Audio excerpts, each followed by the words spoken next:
how I just haven't had any time to play games, I guess. I don't really. I mean, I have adulting to talk about. You could chime in there about Okay. how it has been getting in the way of your life. Yeah, a little bit. Your enjoyment. adulting. Yeah, I phrase that as life, like that's the thing, but it's the adulting is the life, and the rest of this is I everything think else. us catching. I mean, I haven't been able to, other than the last few days where I've been finally back in the group chat. We haven't really talked either, so I figure this is just catch up time. Yeah. I don't know if you guys have been following any of the World Baseball Classic, but that's been exciting. I have not really. Although my wife is watching spring training baseball, which I'm like, why? Well, JJ, you maybe should pay attention to the final, which is probably going to be USA Japan. Oh, that might be cool to watch. Ohtani versus Trout. Oh, cool.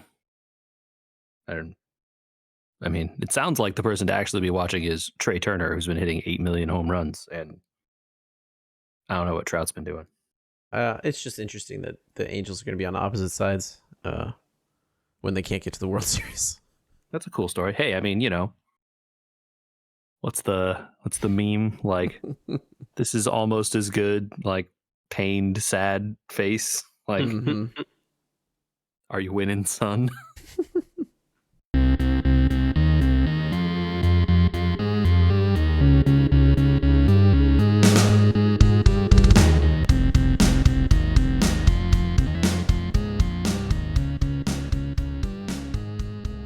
All right, let's get this podcast on the road. I like The Road. It's a good book. I was gonna say that's where you've been. Is it?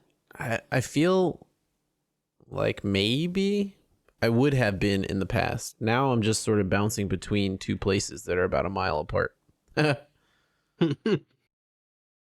Although if you talk about the book On the Road, maybe I've been more on that book than the other book. The metaphorical road, Yeah, to nowhere. You said that. I didn't say it.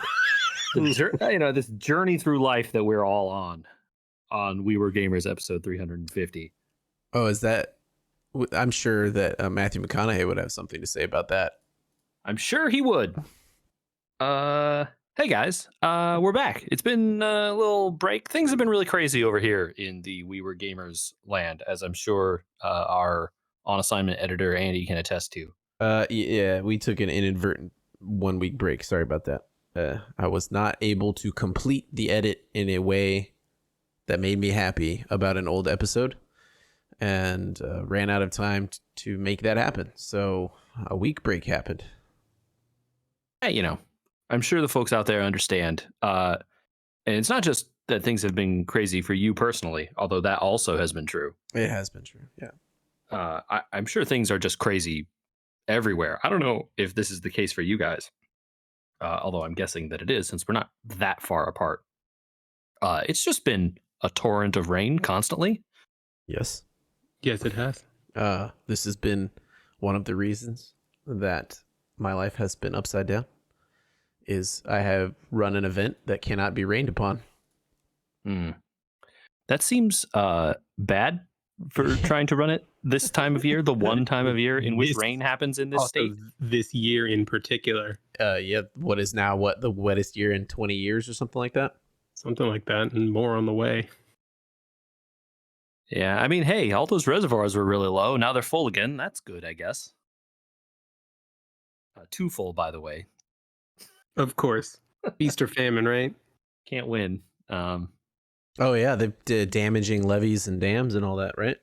They've been letting water go from all of them in anticipation of the upcoming storms because they know it's just gonna overflood. So wonderful.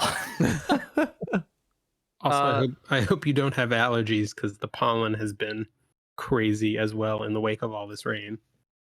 Oh, interesting. Yeah, I haven't had that problem personally, but I can see it because I definitely see stuff blooming like love on a battlefield. It's like I had to explain what the yellow connection, video game connection. I had to explain what the yellow stuff headed down the drain was to a kid that had never seen it before. It was like, yeah, that's pollen. It's like a river of pollen on top of this rainwater. I have a question for you guys related to this.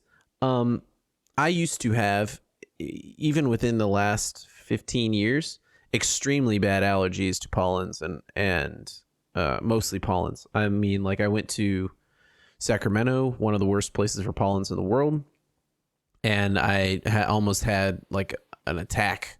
Like I had to take multiple allergy medications just to make it through the day.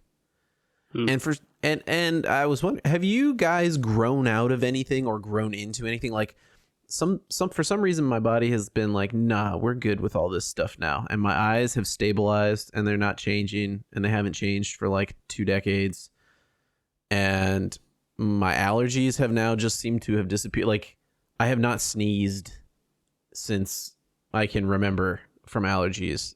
So odd. on that exact topic, I can say I used to have allergy and hay fever quite badly when I was young. Maybe up through high school, but I don't remember it too much in college and beyond. Yeah. Weird, right? One of my little ones has allergies so bad with pollens that during this time of year she's on like a nasal spray. Mm-hmm. And I used to be, but now all of a sudden it's like she stole it from me. I don't know. I feel bad. I would rather keep it. Voodoo. Yeah. I mean, the body and the immune system work in strange ways, and I couldn't possibly tell you how it works. I mean, speaking of strange ways, I think my only story that comes to mind that fits in this category is there was a summer when I was in high school where I was suddenly lactose intolerant. Oh, your body just flipped the switch. My body just decided, nope, we don't want dairy. And like anytime I would have a glass of milk or eat a bowl of ice cream, I would get like super sick. And it took a little while to figure out exactly what was going on, because if you've grown up drinking milk, why would you think that you're suddenly as a teenager lactose intolerant? I've seen you eat cheese. It disappeared by the end of that same year. What? It was very strange. What? Were you in like a new living situation? Were you taking meds? Were you doing something? Like, no, it was the Weird. same so place. crazy. Same place we'd been living for years. Not really any changes in habits. It just started happening. I mean, there's the body's not what it used to be situation of like I had to get a CT scan, and one of the notes in the CT scan was like, yeah, you've got degenerative disc disease already. And I'm like, what? It's 36, man. The guy's like, it's not that bad. I mean, it's like kind of normal-ish amount. I'm like, what do you mean a normal-ish amount of degenerative disc disease? Well, it just means that you know about it, whereas before you didn't find out about it until you were 50 and you couldn't walk. Now you know early, so you can like do some more yoga, I guess. Prepare get ready to be able to not be able to walk. Yeah. Get ready to fuse your back in 4 years. Congratulations. It's normal now. Take drugs that will, in theory, slow it down. Maybe, hopefully, while costing you 8 arms and 7 legs. Yeah, add that info onto the top of the pile. Yeah, and how are spicy foods treating you these days, Andy? Not so great, my friend. That would really be maybe the biggest bummer of my life if all of a sudden I stopped being able to tolerate spicy food. I seem to need kill me to so bad. It would. I mean, I'm trying to find ways, JJ, to accommodate my body's requests, but also my tongue's desires. I can hear you. Currently, it involves eating spicy foods for a little while and then taking breaks. Basically, what I've had to stop doing is putting hot sauce on every meal, and it seems to work okay. That's maybe sensible just anyway. No, I don't believe in that. Okay. You know, You know, a little chipotle powder on your oatmeal, go for it. Well, it might be a bit much, but seems a little excessive. You do you. You do you. You know, look, circling back to the rain a little bit. I have some adulting I had to do these past couple weeks. Fill sandbags. Almost, but it is rain related. I don't remember if I talked about it with you guys or on the chat we have or on this podcast before. But have I talked about there is like an intermittent sound coming from somewhere in our house that we have been like it's been very hard to find? Is it a high pitched whine? Oh yeah, Okay. it was. You have mentioned this, Was. and this also happened to somebody else recently. So I'm curious what you discovered because I couldn't figure it out for them. I thought it might be their water heater. We eventually found the source, and I don't know how we came to this conclusion. But we noticed that the sound is louder anywhere there was a vent in the house. Yeah, a Okay. crack in the roof that's whistling wind. No. Okay. Because you could hear the sound outside, which made me like, oh, is this like coming from a neighbor's house somehow? Is it coming from somewhere else? Like what is going on? And Do we you just have hear a it differently. fan in the attic? So so at least I can't say most. I guess I don't know. Many houses have these like heat exhausts on the roof, right? The whirly pressure birds, they're turned. called. Yeah, pressure turned fans, basically, right? Right. They're called whirly birds, or you see them. They're these like turret-looking things with a circular bulbous thing on the top that spins around. Right. Yeah, they use heat exchange to turn and release hot air from your house. Yeah. So it's meant to vent the hot stuff out of your attic to cool down your whole house. Not every house in my neighborhood has these, but some do, and mine does. We eventually figured out that one of these things is making that noise. Oh, you get up there some WD-40, bud. That's what I did do. But the problem is, firstly, we were like, okay, maybe this is in the attic, right? Maybe it's like the pipe or something is vibrating, because a lot of the information about this stuff on the internet is confusing because there are legitimate reasons why the water cooler or heater could make this noise. Yes, the there HVAC are, system which is could make why this noise. This is why I always go to the water heater first. The HVAC could also make this noise, right? AC could be doing this. There could be like problems with the AC system such that it causes these high whistling noises, these really loud noises, right? But that wasn't what we were hearing. It was intermittent. It was something that would happen, like sometimes and then stop other times. There didn't seem to be any like weather-based reason, because we'd hear it sometimes when it was raining, sometimes when it wasn't raining. We couldn't figure out why. So we eventually got, decided like, all right, I'm fairly certain this is coming from the roof. We're going to go figure out what is happening. And like, okay, we're like 99% certain it's this thing. But like, what can I do if this is this thing? I don't know how to replace this. I don't know what to do. So I'm like, okay. But the noise eventually got to the point where like it would just be constant. And in some ways, the constant noise is better because you can drown it out a little or think it out in your mind. Right? Yeah, but I find that a high pitched noise is harder for me to tune out than a low noise. That may be true. Yeah. So eventually it got to the point where I was so frustrated with this that I'm like, I'm just going to go up there and just see what I can do. I'm going to take a piece of wood and I'm going to jam this thing so it can't spin anymore. Right? At like minimum. Right? And because if nothing else, it's sounding like, there's some kind of bearing that's broken. Something else is going on. Right? Eventually, before I decide, before I have gotten up there, right? Because I'm like, I'm not doing this on like a random Tuesday. I need this to be like a weekend so that I can like get up there and like do some stuff. My wife comes back to me and says, hey, you should contact this guy that my parents have who, has done work for them and is like really good. He could get up there and we could just replace this thing, maybe. Right? Like they can't be that expensive. Yeah, they're pretty simple technology. And okay. These things aren't that expensive. They can't possibly be that expensive. Couldn't possibly be as expensive as the amount of mental effort that was being expended on it, right? Okay. Yes. So I call the guy. He's like, oh, I'm like, hey, would you be available to come check this out? He's like, actually, I'm on my way back from a job. I'll swing by your house right now. Like, oh, This never happens.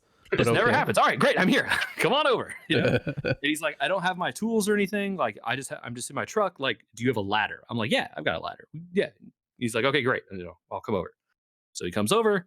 We go around, and he's like, oh yeah, it's got to be this thing on the roof. Let me go up there and take a look. So he takes the ladder. He goes up, and he's like, okay, there are two.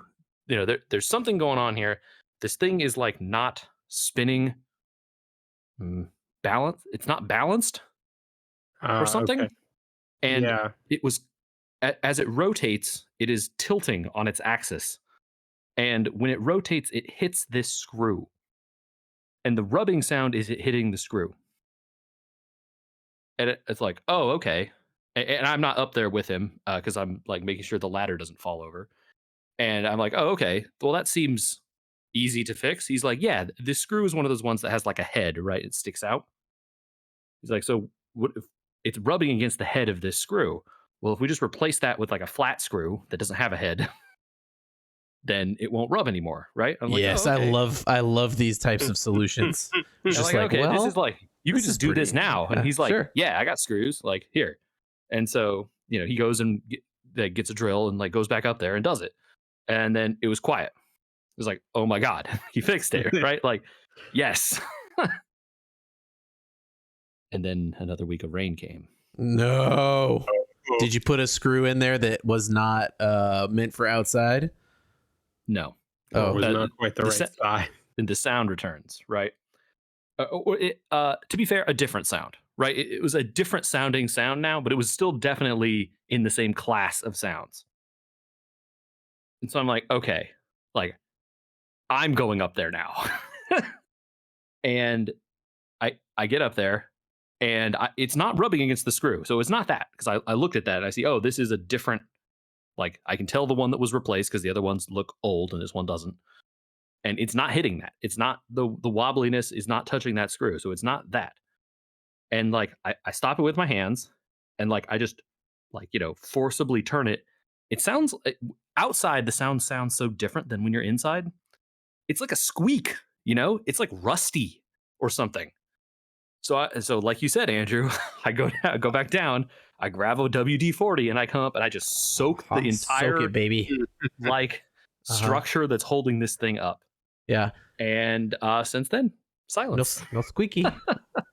Yeah. So if it comes back, maybe If it since comes back, I'm gonna replace the thing. Oh, I was just gonna say, problem. it's outdoors, so maybe if it comes back, you might want to use to clean it, and then use silicone spray instead of WD-40, because WD-40 tends to attract grime. Yeah, so 100%, that's what like the internet says to do. It's like, oh, look, you have to get like silicone gel and like use this stuff. It's like these bearings probably that are wearing out, or like this metal on metal thing. Look, they can't be that expensive. Yeah. 100% correct. I also looked at the other ones on my roof, and there is something different about this one than those other ones on the roof. It's old. Those older, very likely, but it also has like all the other ones have like this little plate on the top of them that covers the area where this rotation happens, like prevents it from getting wet. This one does not have this plate over that area. So the bearings are getting rained on for 30 years. Potentially, yeah. So, look, they've been fine this entire time. It may come back in the future.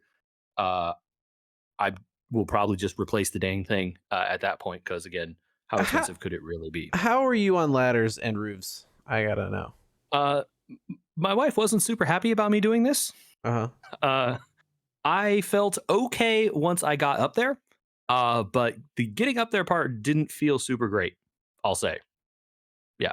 To be clear, this is a peaked roof, pitched, yeah, pitched roof. It's a it looks like it's got a like triangular type roof. So when you climb up, you kind of have to like lean into the climb. Yep. And the last couple steps, because the ladder is not super tall, is part of the problem. You really got to put some faith that you're not going to slide right back off the roof immediately. But once you're all on there, it's fine. Yeah. The roofing that we have here makes for wonderful mixed use, right? So we have a flat roof,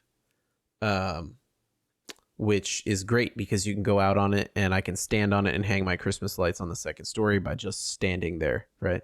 It's like not a big deal. I can even take a little A-frame ladder out there that's like 4 feet tall and just Man, that sounds nice.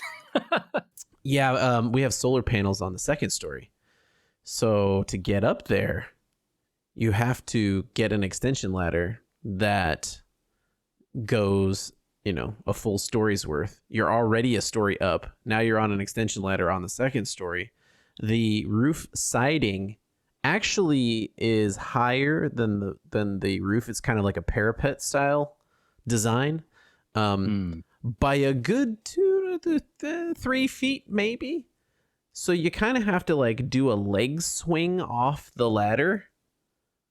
Oh, I don't know that I would feel so good about that. Sounding precarious to me. You kind of like have to pitch and twist your foot off the ladder so that you can kind of straddle the roof in order to get over that roofing section and onto the lower roof. But you can't like rest on the coping on top of it because that's just like a little thin metal meant to keep the water out of the roofing, right? So you kind of have to do it all in one motion. It's a little bit I can't do it without somebody holding the extension ladder. I get too nervous that it's going to pitch underneath me.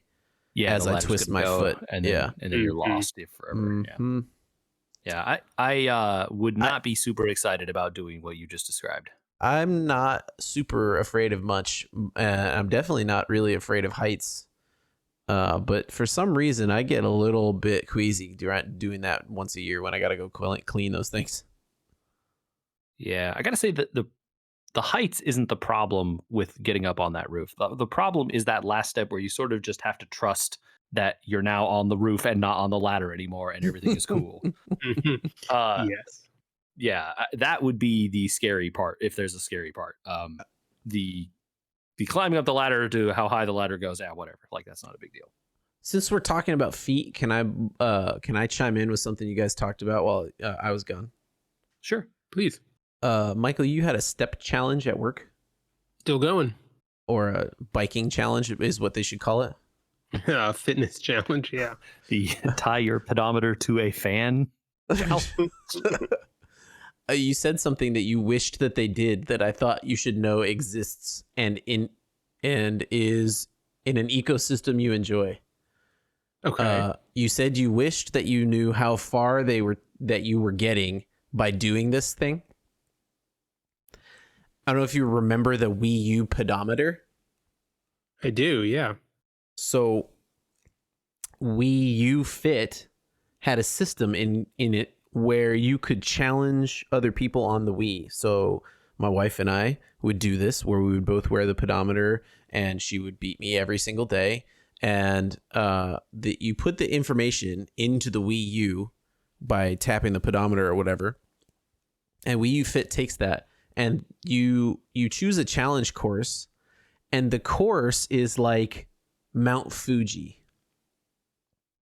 Okay. So then you're climbing up top. Well, they don't just like, oh, you walked up the side of Mount Fuji and back down, right? Like you've walked the exact height of Mount Fuji. No, they have the hiking trail that is the hiking trail to get up Mount Fuji, with all the landmarks and everything marked on it.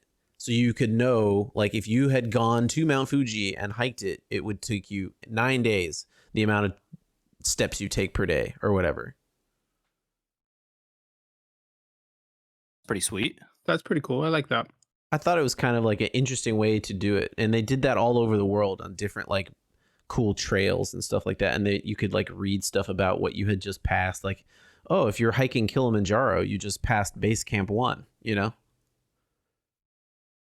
This is how you get to hike Everest without ruining the environment. The natural climate. Yes, but the pedometer has to detect that you've done it all. You're walking inside of a freezer. Yeah, I just thought it was a cool little thing. I didn't know if you had remembered or known about that maybe other people should do. I mean, it was a cool. I don't know why they never did one for the Switch. It's weird. Yeah, there are Fitbit badges that do sort of the same thing. They're not super informational, but Yeah. it's you've walked the length of the Great Wall of China or the coastline of North America or Yeah, it was it was the Nintendification of a Fitbit is made for informational purposes, and then Nintendo is like, look at these cool graphical representations of everything, which is why I thought it was fun. Yeah. Man, speaking of things stuck on the Wii U, there's some good games that they should port over. What the heck, Nintendo? Yeah, man. Where's Xenoblade Chronicles X? Is that dude? X? Where That's is the that one game? That missing. game's all right. I think I have Wind it, Waker but HD port. dude. That one seems like the most obvious thing. Where is the Switch port of Wind Waker? Come on. They've got to be working on that now. I mean, What? You don't need to do it again. It was already HD. What else do you want, man? yeah. I don't get it. Well, hey, it took them like 19 years, but we got Prime. How is that, Michael? I wish I could tell you. Wah, wah. Wah, wah. I have not gotten to boot it up yet. Remakes. I mean, I never thought I'd be part of the Where Are the Nintendo Remakes crowd, but like, it seems to me the pace of games for the Switch has slowed a little bit, and if they're not going to bring out a new thing, bring on the remakes, man. Faster. They're gonna bring out a new thing, man. It gotta be. This console is like 7 or 8 years old now. I think it's 8 years old. It's still selling like gangbusters, though. I know. I mean, it's a good system. Like, just upgrade it. Don't change it. Just upgrade it. Seriously. the new Nintendo Switch, and that Yeah. new one is better. And then Fine. and Switch 2. all the games on the old one are gonna run at 10 FPS, but the new one it'll look good. That'll get you Just- to 30. Just Switch 2. Come on. All right.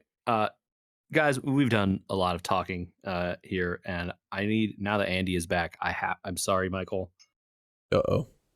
I know where this is going. We got to talk about F1, Andy. Have you been paying attention? We're 2 races in, Michael. And wow.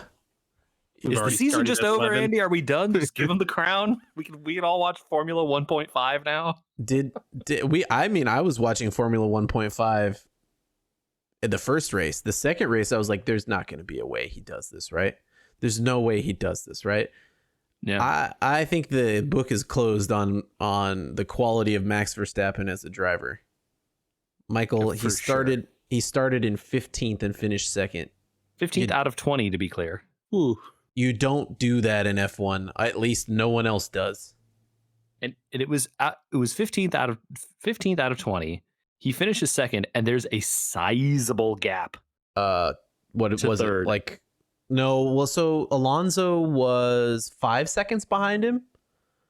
More than 5, like 6 or 7, I think, by the end. Well, but his finish time was so it must have been 6 or 7. So I mean, his teammate finished in first by a country mile. So like from Max to the first place guy is another like 5-6. But he's seconds. been in first the whole race. Right, and no one was close ever to him. Right, and they're like, Max admits that like in the it takes him most of the race to get up there, but once he's there, instead of pushing to try and overtake the other Red Bull driver, he admits to like turning it down and like not pushing anymore. Well, he also said after he pushed that car, it took him all the way. Hold on, we also have to say, okay, the race was 56 laps, Michael. All right. It took him 25 laps to do it. That's not right. It's nuts. It makes there was a safety car in there that helped him out by squeezing the field together. Helped him a lot, yeah. Okay. It squeezes the field together, which gives him DRS, which is like extra acceleration. Tons of overtaking opportunities because everyone's close, And people's pit strategies, etc., really lined up to help him out. It just happened to be that way, but holy cow, to do it in 25 laps, even with a safety car. And then he gets to second, and it sounded like he maybe pushed the car beyond its limit. That thing was making some weird noises. By But the end, yeah. Yeah, but they let him, they were just like, yeah, ride it out, man. If you burn it out, you burn it out. Get second place.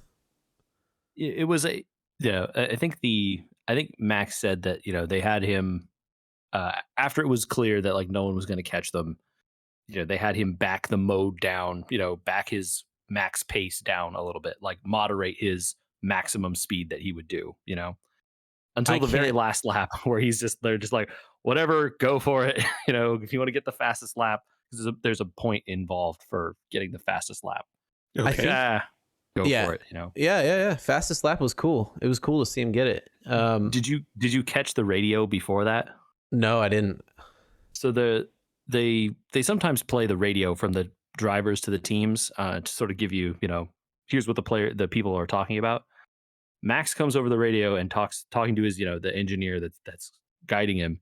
It says, what is my, what is the fastest lap by Checo, who's the guy in first? And they go, we're not worried about that right now, Max. And he goes, yes, but I am. And that's like the third to last lap, and then obviously they have some kind of conversation about it, and he goes for it on the last one. Yeah, which kept him in first place by 1 point. It is that fastest lap is the only reason he continues to lead the championship. Otherwise, he and otherwise it would be flipped, right? The second place driver would be in first. They would be tied, unless Checo got fastest lap, which he had before Max took it. Okay, gotcha. Yeah, so very little bit of even though he's in second, he still wants to win. You can see, Mm-hmm. Yeah. So he ended up in 15th because his car broke down. It wasn't really his fault as far as we could. It was some sort of drive shaft problem. Yeah, during qualifying, that he had some sort of failure and wasn't able to set a competitive time, and so then got kicked to last. So Michael, to put a not too fine a point on it, people view Charles Leclerc as his most competent rival, who started in 12th place, 13th place. Because he had a 10-place penalty. He got a 10-place penalty onto his qualifying time. I think he finished in like 6th. I can't remember. He finished up there, but yeah, it wasn't. It was like 6th because it was Checo, Verstappen, Russell, Alonso, Hamilton. I don't remember, something like that. Something like that. And the Mercedes had beat the Ferraris though by that point. Yeah. That Ferrari car is not good. Maybe. I think, but it may be fine, but really also bad at certain tracks. Yeah, the skills may not be as tight. I don't know. The thing that has interested me in 2 races this season is that F1 seemed like, when I first started kind of getting into it after watching Drive to Survive, it seemed like, okay, whoever has the best cars are always going to be at the front, no questions asked, and bad cars and bad drivers always at the back, et cetera, et cetera. This season seems to have turned the corner on that math, which was holding true for a little while, which is good cars seem to be able to push bad drivers way up the grid. Lance Stroll is outperforming every expectation of himself. Yeah. I think that car must be amazing. I cannot imagine if you put that car in Kevin Magnussen's hands where he would be on the grid. Maybe not as high up as you want him to be is my answer there. I know, I'm with you. I loved he got the Haas point. Yes. Haas got a point in what seems to be a pretty bad car again. The important thing to remember about the Haas, very Ferrari based. Yep. Right? They buy a lot of parts from Ferrari. They get their engine from Ferrari. If the Ferrari was at the front of the pack and running away with things, you might see the Haas, doing really well. Yep. But sadly, no. But it does sound like that Aston Martin car and Fernando Alonso in particular are just like world beaters, except that there's already like Galactus is already here, and that's Red Bull. And otherwise, these are like the best people on the planet Earth, and Well, there you go. It's only Fernando Alonso, and you only get third place. I can't imagine Fernando's not pushing that car to its absolute limit, and B, that we're not going to hear halfway through the season that some sort of part on there is not legal.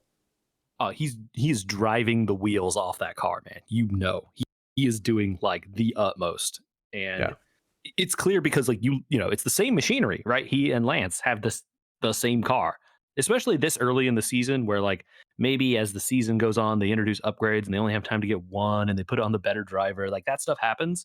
At the beginning, they make two cars. Yeah. They're not making like the good car and the like fail son car. Which is the old Haas issue, right? With Schumacher last season was like, look, Magnussen's driving this thing new hotness through the wall, man. Like you got to perform. They're the same car, which is holding true so far. Magnussen and Hulkenberg on top of each other the whole race. I think the bigger problem with Schumacher was like he was doing fine when he was racing. The problem was when he wasn't, he was crashing. And that is a problem for Haas, which is a cheap team and doesn't have the money to replace parts and all that. Yeah, finish the race. Doesn't want to have that money for that, right? Right. But so then this is the bonkers thing about this, right? The two Red Bulls run away with the race and it's not close. Fernando Alonso comes in third. Did you hear the post-race stuff?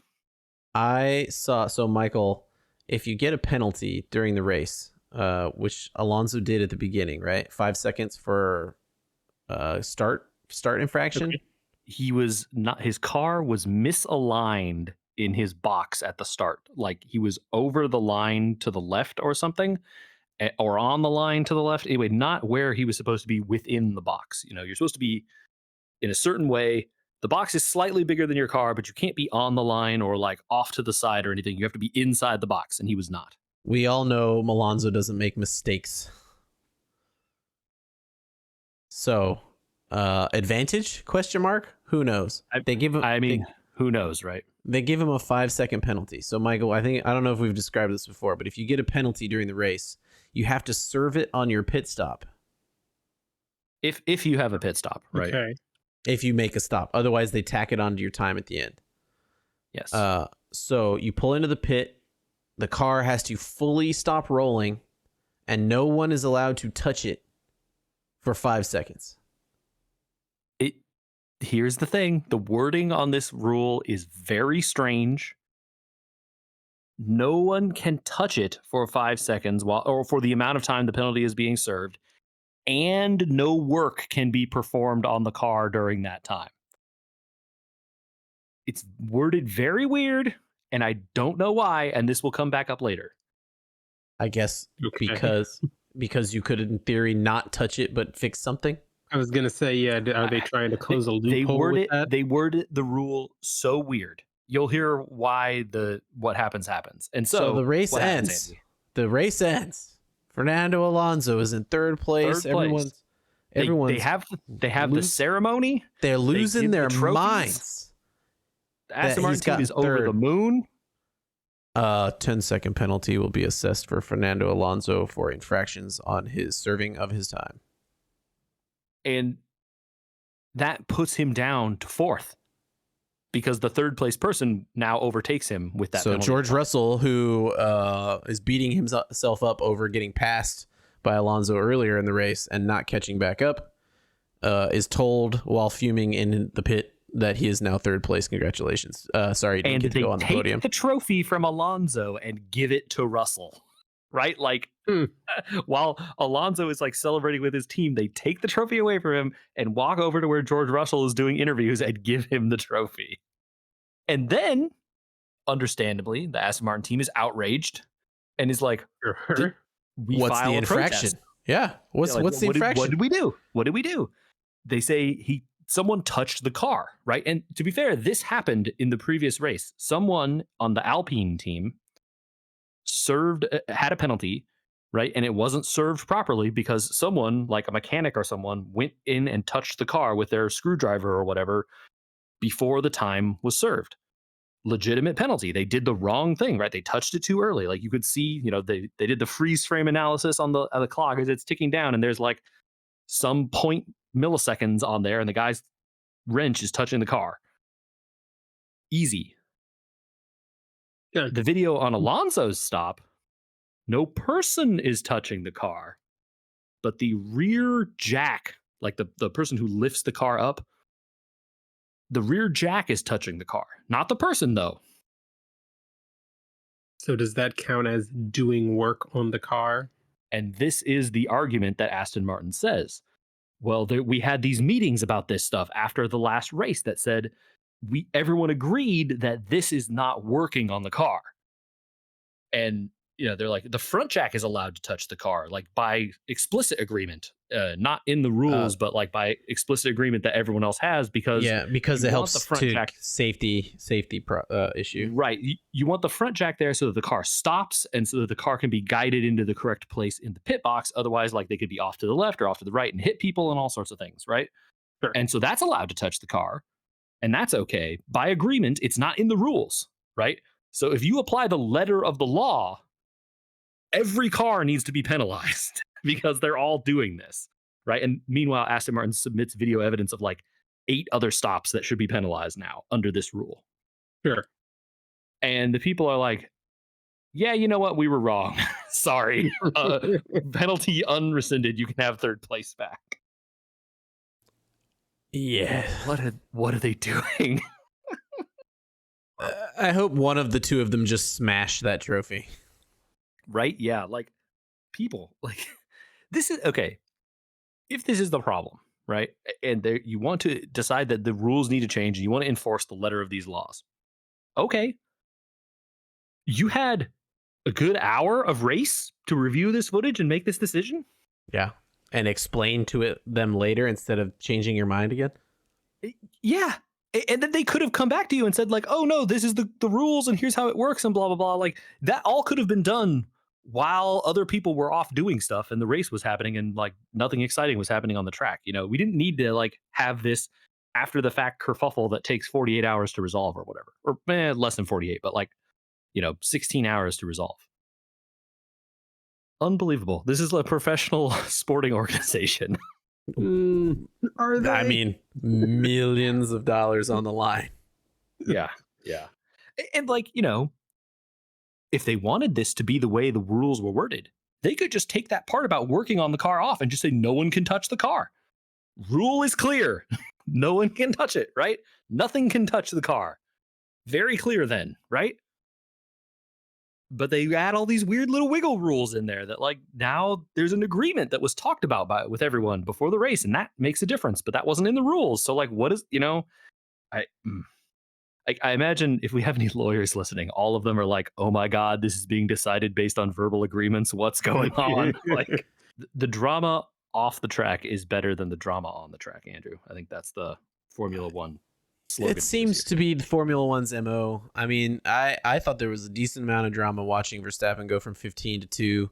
There's a lot of people really good. Some people get, I mean, they're tired of Red Bull, blah blah blah. It's like, well, I mean, they're the best car. I don't make the other teams better. But the real problem is they have by far the best driver. He's just that good. Yeah, I think it's clear, right? Like, at this point, people shouldn't be arguing that the best driver on the grid is probably Max Verstappen. And unless his car explodes, which it has happened, and I'm sure will continue to happen based on what happened during this race, right? Like, they fixed that drive shaft and it was still kind of doing something weird. Mm-hmm. Like, that will continue to happen. So, there's still chances to win, right? But I mean, the drama is happening in the middle, as it always does. And this season, I'm mid-season on Drive to Survive. I don't really have a review of it per se, other than to say it's a little bit odd this time around because they seem to be taking issues and exposing them in episodes, and it's causing like major time jumps all over the place. Whereas like the previous seasons were mostly linear. Yeah, they might jump a race ahead and then jump back the next episode, but like the porpoising issue had them going to like 6 or 7 races, and then you're like back to the preseason the next episode. It's very odd. A lot is definitely like with the way that season played out is like they didn't do anything about porpoising for 90% of this, like a large part of the season, right? It was just like well, we have a bunch of races where the drivers are like bouncing up and down like it's a Yeah. seesaw. You can see them like jiggling in the camera. It's like, Right. "Bum." And even the episode about it was like didn't explain the problems most of the cars were having, other than the thing that we all know, which was they're too close to the ground. It's like, okay, what did the teams do about it? What did the drivers say about it? Like none of it really was in there. It was like all radio chatter, and it was a whole strange thing where it was like somebody on a checklist said we had to deal with the porpoising issue, so we had to have an episode about it, and then just sort of threw it in the middle of like, Yeah, it's I very mean strange. that one in particular. I haven't seen the Drive to Survive, but I do know that the FIA stepped in and was like, "Look, this is becoming a driver safety So problem. yeah, All I you mean, teams must raise your cars. Like, and, period. This is the solution, right?" unless Yeah. there's another episode about it later. I haven't looked ahead to see if there was. The only meeting they had was when the FIA showed up, and they had little like carousel of chairs. They just sort of all sat down, and Christian Horner sat there and was like, "We don't have an issue. Everybody else should fix their cars." And Toto Wolff just started screaming, and then that was the end of the episode. It's like, what is happening here? I mean, but that is true, right? Like Red Bull wasn't oscillating as bad as all the other cars were, Yeah. right? Like their aerodynamics made that not a problem, where it was for literally everyone else. Yeah, but the Right? like backroom talking, the FIA stepping in, the drivers basically rioting, the like none of it was in there. Yeah, that's like, I wonder, is the, are they afraid of showing like, Yeah. the labor action side where like the drivers are banding together being like, we won't tolerate this because that's going to encourage them if they want to strike for better pay or something, like, are they afraid of that kind of stuff? Not that they aren't paid well. I don't know. That's a weird thing to say. Yeah, who knows? One thing I do appreciate about F1 in contrast to a lot of other leagues with F1 has a budget cap. Just like football and basketball and baseball kind of, and basketball kind of, I guess. I mean, yeah, and newly instituted rules about all that. Yeah. But one thing that doesn't count towards the budget cap? Driver pay. salaries. Yeah. Yeah. That's a good policy. Well, yes and no. I mean, Williams will never be able to get a good driver, right? Because they can't pay for the price for one. A game of big fish and small fish, what do you do, right? Instituting a cap on driver pay just means that Lewis Hamilton and people like him get screwed. Where like they could command more if it was possible, but they can't get it, right? Yeah, I don't know what So- the middle road is. Maybe I don't know. Yeah, I don't know how you less how you paid fix it. drivers should get some sort of profit sharing or something to help them with their pay, or the team should get some sort of help so that they can pay for drivers that don't suck. Yeah, I don't know how you solve that problem, like on the team's end for sure. Right? Like, what if one year Williams builds an amazing car and nobody ever knows it because they don't have a driver that can drive it? Well, some of the statistics people have said that Williams has one of the fastest cars, It's at the pure back. speed, but the car's at the back because everything else about it isn't good, right? Yeah. It's like, oh, well, they have like the fastest car if it was a drag race, which it is not, right? You do have to turn, yes. Yeah, unlike and not just one direction like NASCAR. You got to go multiple directions. Boom. I do enjoy every year though they run out videos of various F1 drivers driving NASCAR cars, and all of them look like they're having the times of their lives, being like, "Oh, this is so easy and like straightforward. I just get to have fun driving it." And then the like NASCAR drivers are like, "Wow, they're really good at this." Gee, I wonder why. Who could say? Anything else we want to talk about, Michael? Did you get up to anything other than what we've talked about here so far? We started watching the new season of Mando. This has been, Mando. Spoiler this has warning been that I don't want early, spoilers. No. We'll do no spoilers. I can just give you some initial impressions and maybe my thoughts on some of the common sentiments that I have seen people lobbing at the first couple of episodes. There are common sentiments. I already know Yeah, I don't I mean- like this phrase. I don't know that it's common sentiments so much as, the loudest people filtering to the front of the discussion, right? Now, don't grease those squeaky wheels until I've seen it. All right. Well, I'll just tell you that I have thoroughly enjoyed it, and it has some moments of kind of slow burn where I think you need to just give it space to breathe. I like stuff like that, though. Yeah, I'm okay with this. Yeah. Westerns, y'all. Yeah. So there were complaints about the first episode. To me, the first episode, they just set a bunch of plates spinning. And I am confident based on the 2 seasons that they've done so far that all those plates are going to matter come the end of the season. Mm-hmm. Yep. Is it a spoiler if I ask how they address the stuff that happened in Book of Boba Fett? Andy, answer before Michael says anything. I guarantee I know the answer. Okay. The show just starts. Yeah. Do they say anything about it, or you just assume to have seen that? They do a brief intro where they touch on so you know how episodes will do previously on Mando. On the first episode, they do a previously in Book of Boba Fett, and they do just like It's literally glazing exactly what over I expected. Yeah. Yeah, Okay. a quick glazing over of like, here are the things that you absolutely need to know that went on, and we're in. Okay. I mean, I saw that, so I'm not too worried, but like, I definitely know people who skipped it and are going to be sad now, probably, Yeah. or maybe are already sad. I'm not talking to them about it because I haven't seen it. Yeah. Well, I get it. They should have titled the Book of Boba Fett with the Mando title, because honestly, it was a Mando side story. It really was. And I think that's a little bit of the a Mandalorian failure. this one is about Boba Fett. Yeah, you could have called it the Mandalorian. Tales Boba from the Fett. Mandalorian. Yeah, sure. I mean, this is how those books worked, right? Like, there were side stories of a lot of the expanded universe books, and they titled them so you knew, like, oh, this is part of that series. It's just a side thing.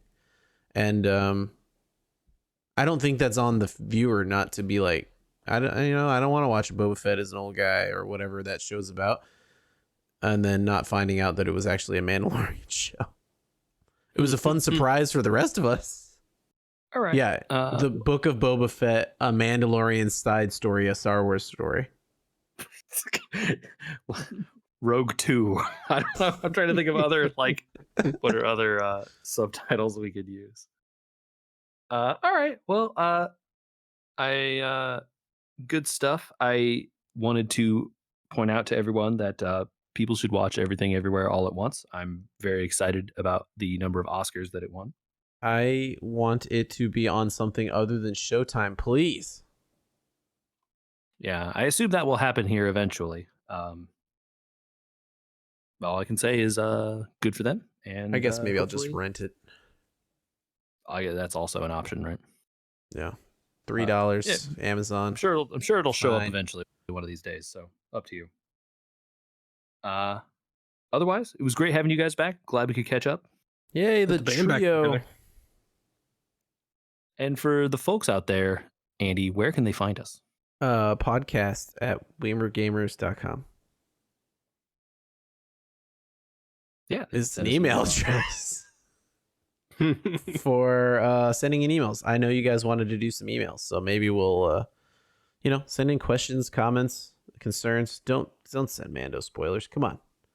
Yeah, don't why would you do We've joined the real internet discourse now and called for a Switch 2 on this podcast after 5 years of waiting. So now we're hip and cool and part of the memes. So you can email us or go to our youtube.com/@wewergamers, or look on podcast apps for We Were Gamers. There's some interesting stuff out there. Yeah, they're all broken into timelines.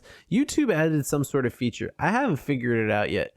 that is podcast related. So stay tuned while I try to sort through that. And I also noticed an oopsie that I did for like 5 episodes in a row that no one caught, which is during an episode when JJ and I were recording video, we had a crash, and I had made this little logo that said "Oops, crash," and left it over the video of that episode.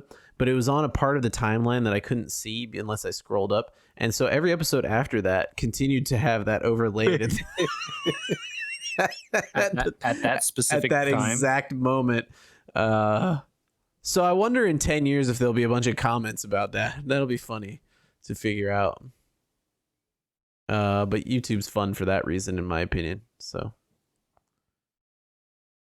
We'll get on there and find out, folks, what it is that he's talking about. we're back. We'll be able to talk about Octopath next week. Yeah, there's a chance we'll have a new roadmap by then. Woohoo!